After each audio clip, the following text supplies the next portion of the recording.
Hi everyone, I'm back today with a little tutorial for the Cinch and Go Poinsettia. This is from a charming Christmas collection from Spellbinders that Becca Feeken has designed, and to go with her previous Cinch and Go flowers she's come up with the poinsettia, which is beautiful. Here's your die pieces. So there is 6 in the set, 1, 2, 3, 4 for the petals, and then also the centre and a little stalk stem here. You'll see I've gone ahead and I've die cut quite a few of the petals because I want multiple layers. I'm using the largest one for the greenery behind the poinsettia. So I've used watercolour card, and then using my distress inks. For the leaves it's forest moss, and then for the red I'm using a combination of barn door and aged mahogany. Put as little or as much of the distress inks that you want onto your flower. So for the reds, just that barn door to the centre, and then aged mahogany more at the edges. I'm using these little daubers. I find them so much easier on smaller projects than the blending tools. Again, it's all personal preference and what works well for you.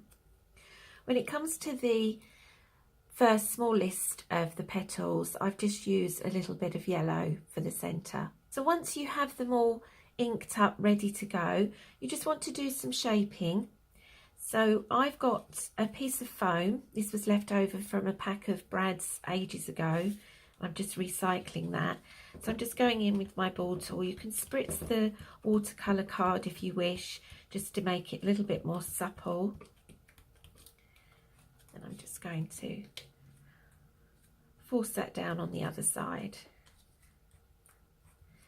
So do that with all of them. So just shaping that last one. And you'll notice that they've all got this hole in the centre. So that's perfect for inserting stamens, which is what I'm going to do next. So my stamens have just got pearled ends to them. I buy them in packs from various places, and then I like to put quite a few together and then just halve them.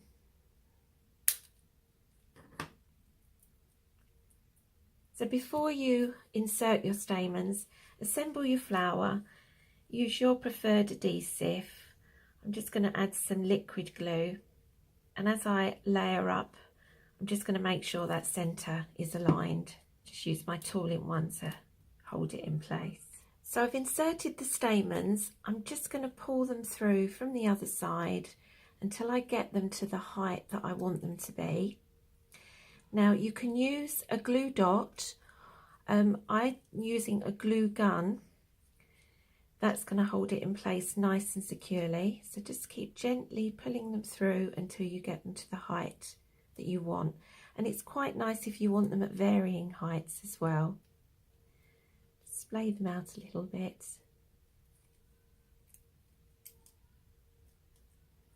Until you're happy. So flip that over. So you're going around with your glue gun, and then once you feel you've got a sufficient amount on there, you're going to put that to one side to cool down, and once that's set, you can trim those protruding stamen pieces at the back, and you're ready to pop that onto your card. You can of course then go back in and reshape it exactly as you wish. So this is my one from earlier. It's a really lovely die set. Becca Feeken's designs never let us down. We do love them so much. So this is the Cinch and Go Poinsettia, and it's from a charming Christmas collection, and it's available to pre-order on the website at the moment. And I hope that's helped. I had a few emails come in that asked me regarding putting stamens into the flowers.